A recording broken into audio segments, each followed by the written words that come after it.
চলে এসেছি নতুন একটি দিনে নতুন একটি ব্লগ নিয়ে। এই যে কাতলা মাছ হবে, এই বেগুন আর এই আলু বড়ি এসব দিয়ে একটা পাতলা করে ঝোল করব। কেননা অনেকদিন ধরে পাতলা ঝোল খাওয়া হচ্ছে না, আমার মন খুব আনচান করছে যে একটু পাতলা ঝোল খাই, একটু স্বাস্থ্যকর ঝোল খাই, খুব ইচ্ছে করছে। আর আজকে আমি এটাতেই রান্না করব। এটাতে আমি আগে বেগুন ভেজেছিলাম, তো দেখলাম এটা যখন ভরানোই আছে তাহলে আর এক্সট্রা করে এটাকে মেজে আরেকটা কড়াই ভরাবো না, এটাতেই রান্না করে নেব। আর মাছ ভাজতে তো সুবিধেই হয়, যত ছড়ানো থাকবে সুবিধেই। ঝোল রান্নার সময় অবশ্য একটু গর্ত টাইপ হলে ভালো হয়।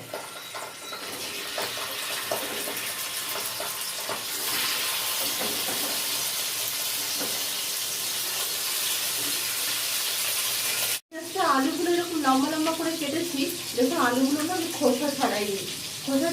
আসলে আলু আমি নর্মালি খোসা ছাড়িয়েই রান্না করি, কিন্তু আমার মাকে দেখতাম যে মাছের ঝোল এরকম আলু বেগুন দিয়ে মাছের ঝোল করলে আলু খোসা ছাড়াতো না, আর ওটাকে ছুলে নিয়ে খেতাম।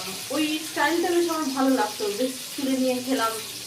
কিন্তু এখন নর্মালি খোসা না ছাড়ালে একটু সেদ্ধ হতেও দেরি হয়, তো আমি খোসা ছাড়িয়েই করি। তো আজকে হঠাৎ মনে হলো যেটা ওই রকম করে একটু করি, তো সেই প্রচেষ্টায় লেগে পড়েছি।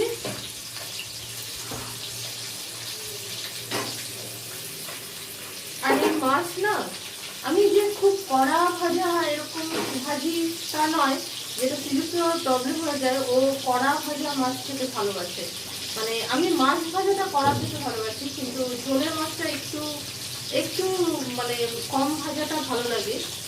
ইনফ্যাক্ট আমি শুনে আছি যে মাছ টাটকা মাছ থাকলে কম ভেজেই খেতে হয়, এই সিরিয়াসলি ওটা পছন্দ করে না, ও কড়া ভাজা মাছ খাবে এটাই ভালোবাসে। তো সেই জন্য আমি চেষ্টা করি কড়া ভাজা, তাও নাকি হয় না।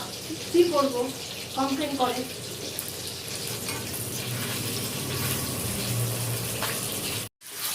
তো এই মাছ ভাজা হতে হতে জামরুলটা খেয়ে নিই। অনেকদিন পর জামরুল পেয়েছি। জামরুল ছোটবেলায় তো প্রচুর দেখতাম যে গাছে গাছে জামরুল হচ্ছে, আমাদের বাড়িতে ছিল না, কিন্তু আমি যখন পড়তে যেতাম, তারপরে আরো আশেপাশে অনেকের বাড়িতে জামরুল থাকতো। জামরুল তো দু রকমের হয়, একটা সাদা একটা লালচে। তো খেতে তো একদমই ভালো না, গাছে ঝুলে থাকতে খুব সুন্দর লাগতো। তখন মনে হতো বা দেখতে কি সুন্দর, খেতে না কত ভালো হবে। কিন্তু আলটিমেটলি দেখেছি যে জামরুল খেতে একদমই বিস্বাদ লাগতো, খেতাম না। কিন্তু এখন না, এখন আর ওরকম টেস্টের উপর এখন আর সবকিছু দাঁড়িয়ে থাকে না। এখন মনে হয় না ফল মাত্রই ভালো হয়, তো খাওয়া যেতেই পারে। সেই জন্য এখন আর টেস্ট অত প্রায়োরিটি দিই না, এখন গুণটাকেই প্রায়োরিটি দিই। আর যখন এসব দিই তখন মনে হয় হ্যাঁ বৃদ্ধ হয়ে যাচ্ছি, অনেক বয়স হয়ে যাচ্ছে, কেননা এখন আমার ম্যাচিউরিটি বেড়েছে। আগে আমি এরকম দেখলে না আমি খাবো না, ভালো লাগে না, এগুলো বলতাম, কিন্তু আজকাল এসব আর বলি না। আজকাল মনে হয় যে না, ভালো না লাগলেও ভালো জিনিস তাই খেতে হয়, এই বোধটা চলে এসছে। এটা কিন্তু বেশ মানে ভিটামিন সি সমৃদ্ধ একটি ফল। প্রচুর ভিটামিন সি আছে এবং ফাইবারও এখানে আছে, জন্য হজমেরও সহায়ক। তো আমার তো একটু মনে হয় যে হজমের সহায়ক যে কোনো ফল আমার কাছে খুব লোভনীয় হয়, কারণ আমার মনে হয় যে হজমটা ভালো থাকবে। তো আগে তো এত কিছু বুঝতাম না, বুঝেও কাজ হতো না, কিন্তু এখন এখন একটা কথাই আমি বুঝেছি, ফল মাত্রই ভালো, কাজে ফল হাতে পেলে খেয়ে নাও, কিছুটা হলেও খাও, এটাই মনে হয়। তো মাছ ভাজা হয়ে গেছে, মাছটা তুলে নিলাম। বড়িটা অন্যদিন একটু আমি একটু শুকনো খোলায় ভেজে নিই, আজকে হঠাৎ ভুলে গেছি, তো তেলেই দিতে হবে, আর কি করবো। তো বড়ি ভাজা হয়ে গেল, বড়ি আমি তুলে নিচ্ছি। জিরে ফোড়ন দিয়ে দিচ্ছি।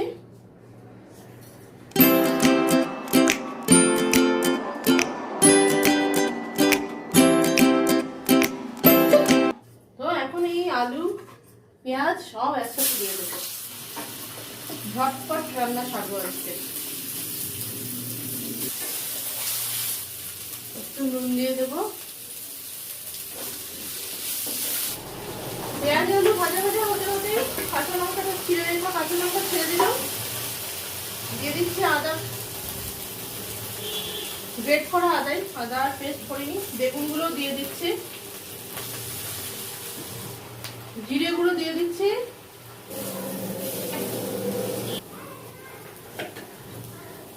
বড় করে টমেটো কেটে নিচ্ছি, বড় বড় পিস দিয়ে দেবো। এরকম বড় বড় 4 টুকরো দিয়ে দিলাম। ধনে গুঁড়ো দেওয়া যেতে পারে, কিন্তু আমি আর দিচ্ছি না, আমার অত ধনে গুঁড়োর টেস্ট অত ভালো লাগে না, তাই মাঝে মাঝে স্কিপ করি, হঠাৎ হঠাৎ তবে দিই। এটাকে আবার একটু ঢেকে দিই। মশলা মোটামুটি ভাজা ভাজা হয়ে গেছে, এবার একটু জল দেবো, জল দিয়ে আর একটু ভাজবো। দেখুন মুখটাই খুলিনি, আমি জল দেওয়ার চেষ্টা করছি, মাথাটা খারাপ হয়ে গেছে আমার। আবার একটু ঢেকে দিই, আলুটা সেদ্ধ হতে হবে, তার মধ্যে খোসা সহ দিয়েছি, সেদ্ধ হওয়া আরো কঠিন হয়ে যায়। মশলা থেকে একদম তেল ছেড়ে এসছে, এবার ফাইনাল জল দিয়ে মাছ রান্নাটাকে কমপ্লিট করতে হবে।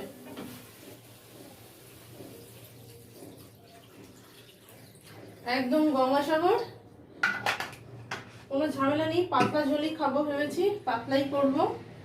নুন তো নির্ঘাত কম হবে, তাই নুনটা দিয়ে দিচ্ছি। চিনিও দেবো, তবে চিনিটা পরে দেবো, আলুটা একটু সেদ্ধ হোক। আমার এরকম আলু বড়ি বেগুন দিয়ে ঝোল খেতে, মাছের ঝোল খেতে বেশ ভালো লাগে। সেটা শুধু কাতলা মাছ হবে এমন না, বাটা মাছেও ভালো লাগে, তারপরে আরো যেরকম এরকম যেগুলো কাটা পোনা, চারা পোনা যেগুলো বলে, সেগুলো মাছ দিয়ে খেতেও ভালো লাগে। টকবক করে ঝোল ফুটছে, এখন অতি অবশ্যই বড়িটা ছেড়ে দেবো। এটা ঘরে বানানো বড়ি, কাজেই যথেষ্ট হার্ড আছে। মাছটাও ছেড়ে দিচ্ছি, মাছ কড়াকড়ি ভাজা আছে, কাজেই ভেঙে যাওয়ার কোনো চান্স নেই, বেশিক্ষণ ফুটলেও ভাঙবে না। আলু সেদ্ধ হয়ে গেছে দেখে নিলাম, কাজেই আর কোনো ঝামেলা নেই। এটা এখন জাল হতে থাক, আর ঢাকবো না, পুরেই থাক। এখন অবশ্যই একটু চিনিটাও দিয়ে দেওয়া যেতে পারে, তো চিনিটাও দিয়ে দিই। ব্যাস, আর কিছু দেবো না, গরম মশলা টসলা আমি কিছু দেবো না আজকে। তাহলে মাছের ঝোল কমপ্লিট। দেখুন টকবক করে ফুটছে, হয়ে গেছে। রান্নাবান্না সেরে একটু ফ্রেশ হয়ে বিছানায় এসে বসলাম। আজকে 8ই মার্চ, বিশ্ব নারী দিবস। তো বিশ্বের এক একটা প্রান্তে এই দিবসকে এক একভাবে উদযাপন করা হয়। কোথাও নারীদের সম্মান, তাদের আত্মমর্যাদার ব্যাপারটাকে শ্রদ্ধা সহকারে উদযাপিত হয়, কোথাও নারীদের আর্থসামাজিক রাজনৈতিক প্রতিষ্ঠা, এই ব্যাপারটা সেখানে মূল উপলক্ষ হয়ে থাকে। কিন্তু দিবস উদযাপন যতই হোক, নারীরা এখনো বঞ্চিত। যতই আজকের দিনে নারী দিবসের থিম হোক না কেন ইকুয়ালিটি, কিন্তু ইকুয়াল ব্যাপারটা একদমই নেই। আসলে এই সমস্যা তো আজকের নয়, বহু যুগ ধরে, সেই কবে রবীন্দ্রনাথ লিখে গেছিলেন, নারীকে আপন ভাগ্য জয় করিবার কেন নাহি দিবে অধিকার। কিন্তু লেখাগুলো লেখাই থেকে গেছে। আজকের দিনে দাঁড়িয়েও এই প্রগতিশীল সমাজে, এই সম্ভাবনাময় একটা যুগ, প্রযুক্তিময় যুগ সেখানে দাঁড়িয়েও নারীরা আজকে চিৎকার করছে অসহায়ভাবে। তাদের এখনো পণ্য ভোগ্য বলে মনে করা হয়। পুরুষ সমাজ, পুরুষ চোখ তাদেরকে প্রতিনিয়ত ধর্ষিত করে, কখনো বা শুধু চোখে ধর্ষণ করছে, কখনো বা শারীরিকভাবে ধর্ষণ করছে। তো লাঞ্ছিত হচ্ছে, নারীরা ভীষণভাবে লাঞ্ছিত হচ্ছে। বিশেষ করে আমাদের মতো উন্নয়নশীল দেশগুলোতে তাদের লাঞ্ছনা গঞ্জনা অনেক বেশি। পাশ্চাত্যের দেশে নারীরা তাও অনেক বেশি স্বাবলম্বী, অনেক সচেতন, কিন্তু আমাদের দেশে সত্যি কি বলবো, এখানে নারী পড়াশোনা শিখছে, নারী এখন ঘরে বাইরে কাজ করছে, মর্যাদাও পাচ্ছে, কিন্তু তারপরেও তাদের লাঞ্ছিত হতে হয়। যে কেউ যখন তখন লাঞ্ছিত হতে পারে, সে শিশু কন্যা থেকে শুরু করে বৃদ্ধা পর্যন্ত, কোনো অবাক হওয়ার ব্যাপার নেই। আসলে এই একটা বীজ বপন হয়ে গেছে চিরকাল, যে নারীকে ভোগ করা যায়, সেটাই হয়ে গেছে সবচেয়ে বড় সমস্যা। আর অনেকে বলে থাকে নারীরাই নারীদের সবচেয়ে বড় শত্রু, কিন্তু এই কথাটা কিছুটা হয়তো সত্যি, পুরোটা সত্যি নয়। কেননা এই যে কিছুটা সত্যি, সেখানেও রয়ে গেছে আমাদের পূর্ববর্তী মা, তার মা, তার মা, তার মা, এরকম করে করে যে একদম পূর্ববর্তী জেনারেশন, যেখানে আমাদের রুট আছে আর কি, সেখান থেকে যে বঞ্চনা শুরু হয়েছিল, সেই বঞ্চনাটাই অল্প অল্প করে একটা বিষ, মনের মধ্যে একটা বিষ ঢুকে গেছে, যে কারণে হয়তো ঘরে ঘরে শাশুড়ি বৌমার সমস্যা, ননদ বৌদির সমস্যা, জায়ে জায়ে সমস্যা, এগুলো দেখা দিচ্ছে। এগুলো দেখা দেবে, কেননা এগুলো তো এই যে একটা মানে মেয়েরা কেন এতটা হবে, মেয়েদের কি দরকার আছে সব বিষয়ে মাথা ঘামানোর, এই যে ব্যাপারগুলো এক একজন এক এক ভাবে বড় হয়, তখন তার মধ্যে এই প্রতিক্রিয়াটা আসে, ওর কি দরকার, ওর ভাবছে, ও বেশি কথা বলছে, এইভাবেই তৈরি হয় সমস্যাটা। কাজে নারীরা নারীর বড় শত্রু, এই দিকটাকে এইভাবে ঠেলে দিয়ে একটা কথা প্রতিষ্ঠা করার কিন্তু কোনো মানে নেই, সেখানেও আছে বঞ্চনার ইতিহাস। আর যদি বলি অধিকারের প্রশ্ন, সেখানেও দেখা যায় যে যুগ যুগ ধরে আমাদের সমাজে মেয়েদের বিয়ে হয়, তারা শ্বশুর বাড়ি চলে যায়, নিজের বাড়ি ছেড়ে তারা শ্বশুর বাড়ি, তাদের তখন ভাগাভাগি হয়ে যায় বাপের বাড়ি শ্বশুর বাড়ি, কিন্তু রুট যে শেকড়, সেটা কিন্তু তার বাড়িতেই, তার বাপের বাড়িতেই ছিল, কেননা সেখান থেকেই সে বড় হয়েছে, শিক্ষা দীক্ষা আদব কায়দা, একটা পড়াশুনো, মানে নিজেকে সমৃদ্ধ করার সব বেশি ব্যাপারটাই কিন্তু, বিশেষ করে আজকের দিনে যেখানে মেয়েদের বিয়েও হচ্ছে অনেক পরে, আগে তাও বিয়েটা অনেক আগে হয়ে যেত, হয়তো শ্বশুর বাড়িতে গিয়েই বেশি সমৃদ্ধ হতো, কিন্তু এখন কিন্তু তা নয়, তারা সমৃদ্ধ হয়েই বিয়ে করছে, কারণ সমাজটা অনেকটা পাল্টেছে। তাই সেখানে এসে দাঁড়িয়েও মনে হয় যে অধিকারের প্রশ্ন আসে একটা সময়, কার অধিকার, কতটা অধিকার, সমান অধিকার আছে কিনা, যেটা আজকে থিম ইকুয়ালিটি।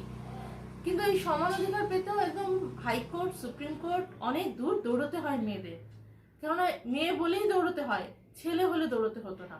আমি কিন্তু একদম ফেমিনিস্ট নই, ছেলে বিদ্বেষী একদমই নই, তবু আমি বলবো যে একটা মেয়ে আরো মর্যাদা পাওয়া উচিত। তার বাবা মা যদি তাকে মর্যাদা দিতে শেখায় যে তুমি মেয়ে, তুমি পারবে, তুমি সবকিছু করতে পারবে, তোমার জীবনে বাধা নয়, আমরা তোমার বাধা দেব না, তাহলে সে মনের দিক থেকে অনেকটা শক্তিশালী হয়। শুধু একজন বাবা মা শেখালে সেটা হবে না, প্রতিটা ঘরে ঘরে বাবা মা। তবে মেয়েরা কিন্তু একাই সর্বংসহা এই ব্যাপারটা নয়, কেননা মেয়েদের সাপোর্ট হিসেবে ছেলেদের খুব দরকার। পুরুষ যদি মেয়েদের সঙ্গে সাথী হিসেবে দাঁড়ায়, পাশে দাঁড়ায়, তাহলে মেয়েরাও যেমন এগিয়ে যেতে পারে, পুরুষও সমৃদ্ধ হয় মানবিকভাবে। কেননা মেয়েদের মধ্যে প্রচুর দয়া, মায়া, ভালোবাসা, এটা পুরুষের থেকে মেয়েদের অনেক বেশি থাকে, এটা পুরুষের অতটা থাকে না। তো মেয়েদের সংস্পর্শে এসেই পুরুষ অনেকটাই নিজেকে সমৃদ্ধ করে মনের দিক থেকে, আর মেয়েদেরও প্রয়োজন পুরুষকে স্বাবলম্বী, সহজভাবে জীবনটাকে চালনা করার জন্য। সেখানে দুজনেরই সাপোর্ট খুব দরকার। সমাজটা কিন্তু নারী পুরুষ নিয়ে, শুধুমাত্র নারী বা শুধুমাত্র পুরুষ নিয়ে নয়। আর ভাবতে একটা জিনিস খারাপ লাগে যে এখনো মেয়েদের গায়ের রং কি আছে, সেটা তার চেহারা কেমন, সেটা নিয়ে মেয়েদেরকে বিচার করা হয়, এটা একদমই অনুচিত কাজ। আমরা সবাই সুন্দর হতে চাই, সে ছেলেও সুন্দর হতে চায়, মেয়েও সুন্দর হতে চায়, কিন্তু এই সৌন্দর্য তো ভগবানের সৃষ্টি, আমরা এটা নিয়ে জন্মেছি, আমরা কিছু করার নেই। তো সেটাকে নিয়ে এতটা পড়ে থাকার কোনো কারণ হয় না, যেখানে মেয়েদের অন্তর্নিহিত যে গুণগুলো, সেটাকে চাপা ফেলে কে কতটা সুন্দর, কে কতটা ফর্সা, এই নিয়ে আমরা খুব মাতামাতি করি। এগুলো বিশেষ করে এই উন্নতিশীল দেশগুলোতেই বেশি হয়, যেটা খুব কষ্টে, যেটা খুব লজ্জারও। আর এসব আমরা মেয়েরাও কিন্তু খুব করে থাকি, যেটা আরো দুঃখের। মানে আমাদের এই একটা জিনগত প্রবণতা আছে আর কি এইসব ব্যাপারে, যেগুলো পুঁথিগত শিক্ষা দিয়ে শুধুমাত্র মেটানো সম্ভব নয়, ভেতরের শিক্ষা সেখানে দরকার। আর সেই ভেতরের শিক্ষাটা পরিবার, সমাজ, এখান থেকেই নিতে হয় আর মেয়েদের। যাই হোক, আজকে আন্তর্জাতিক নারী দিবস, সমস্ত নারীদের প্রতি শ্রদ্ধা রেখেই আমি এই ব্লগটা শেষ করছি। আর বিশেষ করে যারা প্রচুর লাঞ্ছনা গঞ্জনা সহ্য করেও বাইরের জগতে নিজেকে প্রতিষ্ঠা করতে পেরেছে এবং ঘরেও সমানভাবে প্রতিষ্ঠিত, এবং তাদের জন্য যারা হয়তো বাইরে যেতে পারছে না কিন্তু ঘরটাকে সুন্দর করে রেখেছে, সেখানে কোনো রকম আবর্জনা, মনের আবর্জনাকে সেখানে রাখতে দেয়নি, কোনো প্রশ্রয় দেয়নি, তাদেরকেও অনেক অনেক নমস্কার আমার তরফ থেকে। আর ব্লগ আমি এখানে শেষ করছি। ভালো থাকবেন, সুস্থ থাকবেন। ভালো লাগলে অবশ্যই লাইক এবং সাবস্ক্রাইব করবেন। নমস্কার।